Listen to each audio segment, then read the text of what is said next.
Now let's discuss about the hyperbolic functions. For this we are going to use the definition of sine theta in the form of exponential terms. That is, we have discussed that sine theta is nothing but e raised to I theta minus e raised to minus I theta upon twice I. Therefore, that formula I am going to use for sine z, that is for any complex number sine z, is written as e raised to I z minus e raised to minus I z upon twice I. So let me call this as equation 1, and definition for cos z, that is cos theta, is written as e raised to I theta plus e raised to minus I theta upon 2. In the same way, cos z is written as e raised to Iz plus e raised to minus Iz upon 2. Let me call this as equation 2. Now, if I am saying that the complex number z is purely imaginary number, then with its real part 0, that is z equals to Iy. If I am saying that z is purely imaginary number, that is its real part is 0, means z will consist only imaginary part, that is z equals to Iy. I will use this in 1 and 2. I will use this in equation 1 and 2. Therefore, equation 1 becomes sine Iy is equals to e raised to, now instead of z, replace z with Iy. I will get I square y minus e raised to minus I square y upon twice I. Now I know since I square is minus 1, substitute that value, I will get sine Iy is equals to e raised to I square is minus 1, that means e raised to minus y minus e raised to I square is minus 1, minus minus plus, that is e raised to plus y upon twice I. Now if I took minus sign common from this, I can write this term first because I am taking minus sign common, so this will become plus and this will become minus. So let me take minus 1 common. I will get e raised to y minus e raised to minus y upon twice I. Now again I will put, instead of minus 1, I will substitute here I square. So I will get I square e raised to y minus e raised to minus y upon twice I.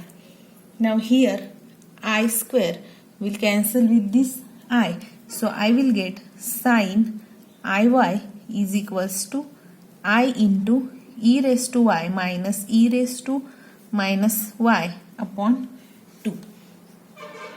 So if our complex number is purely imaginary number, that is its real part is 0, then this is the definition for sine z. Okay. Now similarly, equation 2, if I substitute z equals to Iy in equation number 2, equation 2 will become cos Iy is equals to e raised to I square y plus e raised to minus I square y upon 2. Again here I square is equal to minus 1, so I can write cos Iy is equals to e raised to minus y, here minus minus plus, so plus e raised to y upon 2.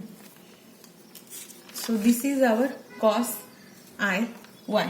So this is term includes negative sign, I can write it further, so I will get cos Iy is equal to, I will write this term first, there is no change, just I am writing positive term as a first. So this is equation number 4. So these functions are hyperbolic function, and these functions are denoted by sine hyperbolic and cos hyperbolic, okay, and so on. For cot, tan, we can define this by using those formulae as we did in previous lecture. So this can be read as sine hyperbolic and cos hyperbolic, or it is also read as sine and cos, okay. This can be called as sine and this is read as cos, or it is also read as hyperbolic sine and hyperbolic cos, or sine hyperbolic and cos hyperbolic. So these are different ways in which we can read these complex numbers. Now let me define the hyperbolic functions for z. So definition for z are, now let me define sine hyperbolic for z, that is complex number, and cos hyperbolic for complex number. So sine hyperbolic z is defined as e raised to z minus e raised to minus z upon 2, and cos hyperbolic z is defined as e raised to z plus e raised to minus z upon 2. So in this way we can define sine hyperbolic z and sine or cos hyperbolic z. These are standard definition for hyperbolic z, okay, that is sine hyperbolic of any complex number z. Now from this we can find tan hyperbolic z, cot hyperbolic z, and so on. So let's find tan, cot, etc. terms by using this formula. So using this formula we can find tan, cot, etc. Let me write first sine hyperbolic z, that we have already defined as e raised to z minus e raised to minus z upon 2. These are standard definitions. We have not derived this. These are defined in standard way.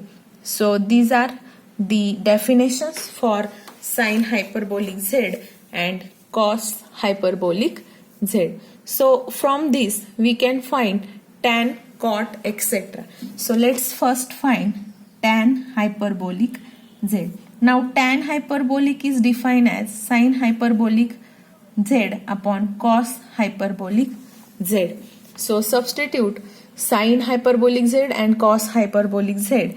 By substitution we will get e raised to z minus e raised to minus z here upon 2, but this 2 will cancel with this 2 because there is ratio of sine and cos. So I am going to write this directly.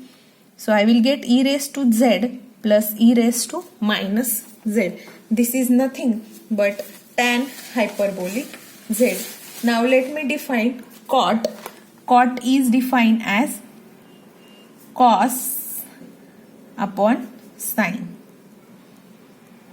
or it is also defined as 1 upon tan, that is reciprocal of tan. So this term divided by this term, again 2 will get cancelled. I am going to write directly the simplified form. So I will get e raised to z plus e raised to minus z upon e raised to z minus e raised to minus z. So this is cot. Now let's define cosec hyperbolic z. So cosec hyperbolic z is nothing but 1 upon sine hyperbolic z. This is sine hyperbolic z. Its reciprocal is 2 upon e raised to z minus e raised to minus z. And last is sec hyperbolic z. It is defined as 1 upon cos hyperbolic z. That is reciprocal of cos hyperbolic z. It is 2 upon e raised to z plus e raised to minus z. So these are different hyperbolic functions.